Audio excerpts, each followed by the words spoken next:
வணக்கம் மாணவர்களே, உங்கள் எல்லோரையும் ரோஜா தோட்டம் சேனலுக்கு அன்போடு வரவேற்கிறேன். மாணவர்களே, நாம் பாதுகாப்பாக இரு பாடத்தில் தரப்பட்டிருக்கும் புத்தக பயிற்சிகளுக்கான விடைகளை பார்த்து கொண்டு வருகிறோம். அதனுடைய தொடர்ச்சியை நாம் இந்த காணொளியில் காணலாம்.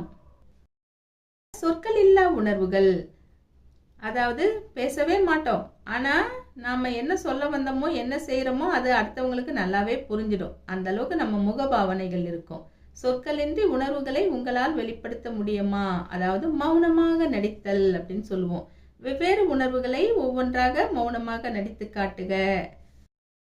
ஒருவர் பேசாத போதும் நாம் அவரின் உணர்வுகளை அடையாளம் காண்கிறோம். நம் உடல் உணர்வுகளை வெளிப்படுத்துவதை நாம் உணர்கிறோம். எடுத்துக்காட்டு, பயப்படும் போது நமக்கு வியர்த்தல். நம்ம பேசலனாலும் நம்ம உணர்வை நம்மளால வெளிக்காட்ட முடியும். அடுத்து பாருங்க, மலரின் உணர்வுகளை பாவனை மூலம் செய்து காட்டுக. இங்க மலரினுடைய உணர்வு எப்படி இருக்கும்? இங்க பாருங்க, இந்த டாமுடான்னு பாத்திரம்லாம் இப்படி விழுந்தா சத்தமா இருக்கு இல்லையா? அப்ப அவளுடைய பாவனை எப்படி இருக்கு பாருங்க. தாங்க முடியலன்னு காதை பொத்திக்கிறா. அடுத்தது, பொம்மெல்லாம் இருக்கிற பாக்ஸை சந்தோஷமா எடுத்துக்கிட்டு ஓடி வரா. அடுத்து பாருங்க, நாய் துரத்துது, எப்படி பயமா இருக்கும், அலறி அடிச்சுக்கிட்டு ஓடி வரா பாருங்க. அடுத்து பாருங்க, மலர் சொல்கிறாள் என்ற விளையாட்டை விளையாடுக. ஒரு குழந்தை உணர்வின் பெயரை சொல்ல பிற குழந்தைகள் அதை பாவனை வாயிலாக செய்து காட்ட வேண்டும். எடுத்துக்காட்டு, மலர் சொல்கிறாள் கோபம், மலர் சொல்கிறாள் சோகம். இப்படி எந்த உணர்வு சொல்றாங்களோ அதுக்கேற்ற மாதிரி நம்ம முகத்தை நாம மாத்தி காட்டணும். சரிங்களா? கோபம்னா கோபமா இருக்கணும், சோகம்னா சோகமா முகத்தை காட்டணும். அடுத்தது, அடுத்த பக்கம், மலரின் தெளிவு, உற்று நோக்கி கலந்துரையாடுவோம். இங்க பாருங்க, ஒரு பூச்சாடி இருந்திருக்கு. அதை மலர் என்ன பண்ணிருக்கா, தட்டி விட்டுட்டு இருக்கா தெரியாம. அது கீழே விழுந்துடுச்சு, உடஞ்சிடுச்சு. அப்போ என்ன நடக்குதுங்கிறது தான் இங்க கொடுத்துருக்காங்க.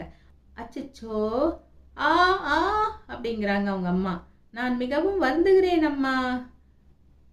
நீங்கள் பயந்து கோபமாக இருக்கிறீர்களா? அம்மாவை பார்த்து கேட்கிறா.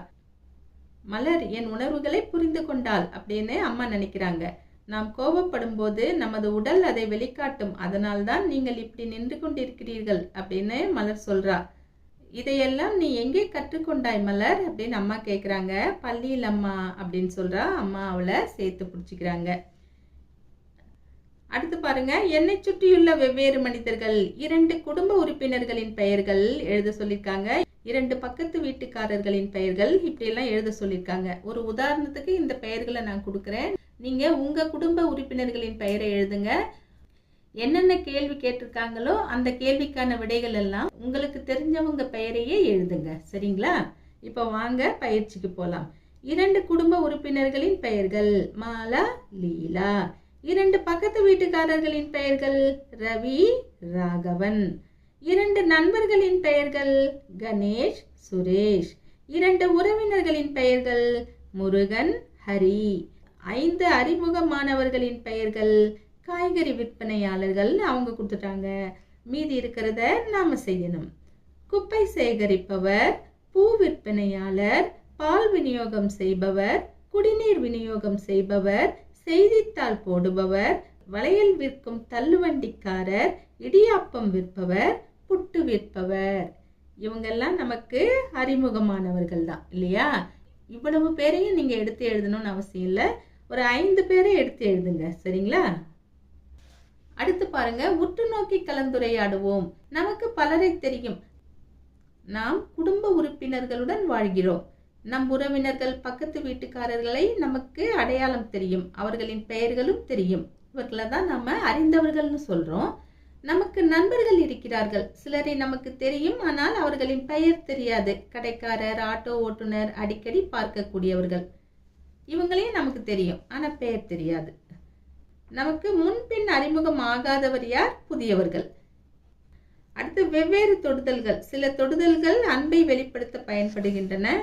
சில தொடுதல்கள் நமக்கு உதவி செய்ய பயன்படுகின்றன. சில தொடுதல்கள் நாம் உடல்நலம் சரியில்லாமல் இருக்கும்போது நம்மை பராமரிக்க பயன்படுகின்றன.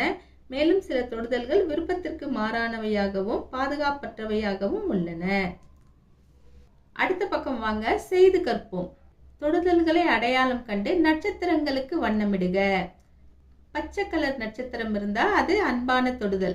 வைலட் கலர்ல நட்சத்திரம் இருந்தா அது உதவிக்கான தொடுதல்.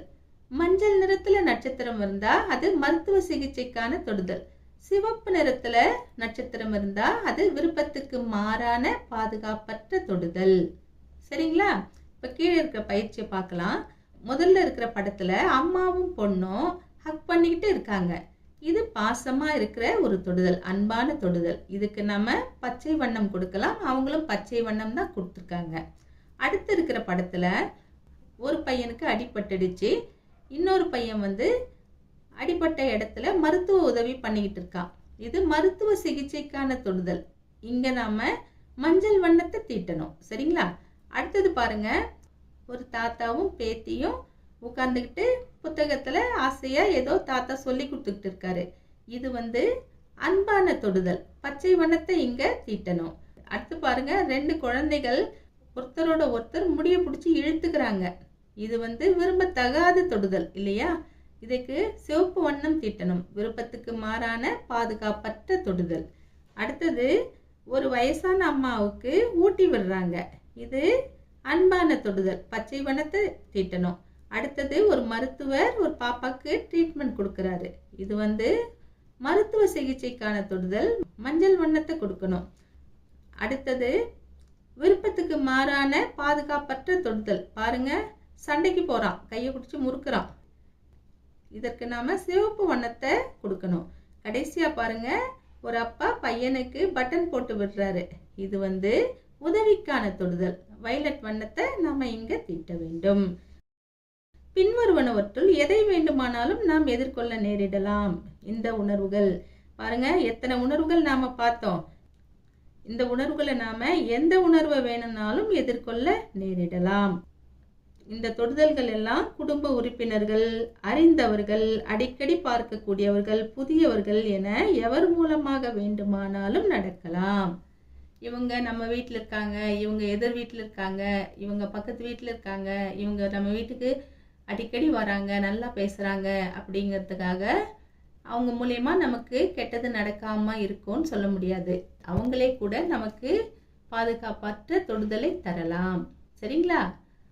யார் மூலமாக நடந்தாலும் அதை நாம புரிஞ்சுக்க தெரியணும். உடனே அதிலிருந்து தப்பிக்க தெரியணும். அது குறித்து நம்ம அப்பா அம்மா கிட்ட சொல்ல தெரியணும். மூத்தோர்கள் கிட்ட சொல்ல தெரியணும். சரிங்களா?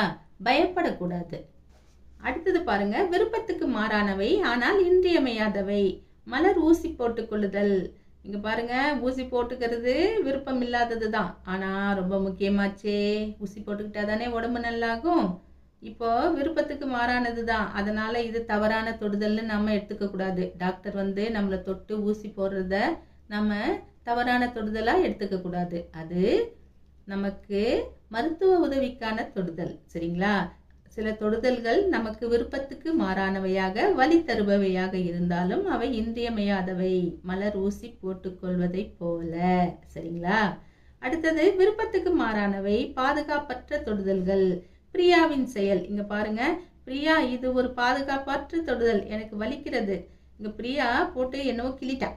நான் விளையாட்டாகத்தான் செய்தேன், என்னை மன்னித்து விடுன்னு பிரியாவும் கேட்டுட்டா. தள்ளுதல், இழுத்தல் மற்றும் கிள்ளுதல் போன்ற பாதுகாப்பற்ற தொடுதல்களை தவிர்க்கவும். இதையெல்லாம் செய்யக்கூடாது. அடுத்து பாருங்க, பாலுவின் அனுபவம். இங்க பால் இருக்கா. சில தொடுதல்கள் பாதுகாப்பான தொடுதலாக தொடங்கும், ஆனால் மெதுவாக அவை விருப்பத்துக்கு மாறானதாகவும் பாதுகாப்பற்றதாகவும் மாறும். எடுத்துக்காட்டாக, பாலுவின் மாமா அவனுக்கு நடனம் கற்றுக் கொடுத்தார். முதலில் அவன் மகிழ்ச்சியாக உணர்ந்தான். பாலுவோட மாமா டான்ஸ் கற்றுக் கொடுக்குறாரு. சந்தோஷமா டான்ஸ் ஆடுறாங்க. அதுக்கப்புறம் பாருங்க, நாள்கள் செல்ல செல்ல அவனது மாமா அவனை தொடும் விதம் அவனுக்கு பிடிக்கவில்லை. நாள் ஆக ஆக மாமா அவங்கிட்ட நடந்துக்கிறது அவனுக்கு பிடிக்கல. நம் உணர்வுகளை நாம் புரிந்து கொள்வது நாம் பாதுகாப்பாக இருக்க உதவுகிறது. அதை புரிஞ்சுக்கணும். நாம வித்தியாசம் இருக்கிறத, மாமா இத்தனை நாள் இப்படி இருந்தாரு, இப்ப இப்படி இருக்காரு அப்படிங்கிறத நாம டக்குன்னு புரிஞ்சுக்கணும். சரிங்களா? ஆகவே உணர்வுகளை அடையாளம் காணுங்கள். உங்களுக்கு நீங்களே கேட்டுக்கொள்ளுங்கள். இது விருப்பமானதாக இருக்கிறதா? இது பாதுகாப்பானதா? இல்லை என்றால் நம்பிக்கைக்குரிய மூத்தோரிடம் உதவி கேளுங்கள். நம்பிக்கைக்குரிய மூத்தோர்கிட்ட போய் மாமா இப்படி பண்றாரு அப்படின்னு சொல்லணும். சரிங்களா? அம்மா அப்பா கிட்டேயோ இல்லைன்னா நம்பிக்கைக்குரிய மூத்தோர்கிட்டயோ போய் மாமா இப்படி செய்ததை நம்ம வெளிப்படையா சொல்லணும். சரிங்களா? சொன்னா அதற்குரிய சொல்யூஷன் கிடைக்கும். மாணவர்களே, இன்று நாம் பாதுகாப்பாக இரு பாடத்தில் தரப்பட்ட புத்தக பயிற்சிகளுக்கான விடைகளை பார்த்தோம். இந்த பாடத்திற்கான தொடர்ச்சியை நாம் அடுத்த காணொளியில் காணலாம். அதுவரைக்கும் டாடா பாய்.